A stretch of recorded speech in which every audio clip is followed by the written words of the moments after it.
Now, speaking of congestion, the traffic congestion in Linstead, St. Catherine is being reviewed by the Transport Authority and the National Works Agency.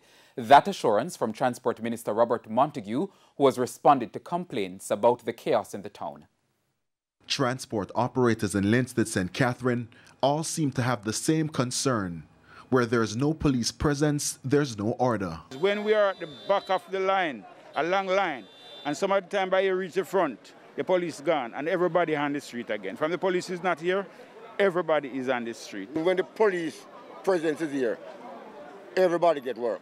But once the police take a break, it just fall. Everybody in the street again. So we need the police present constantly to make the park work. Their calls for a solution have been answered.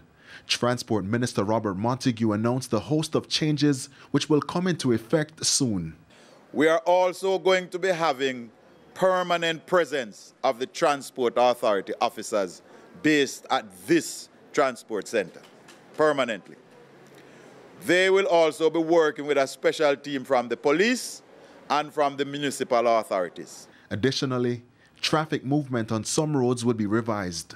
We are going to be engaging the municipal authority, we'll be engaging the NWA and my ministry to come with a plan, a traffic flow plan, in order to change some of the one-ways and to make some roads one way and some two ways. So the whole traffic flow plan is going to be looked at. The minister stressed the police will maintain their presence in the town, while a register of the transportation center's use will be introduced. This register will be forwarded to the Transport Authority, and they will take the information into consideration when road licenses are to be renewed.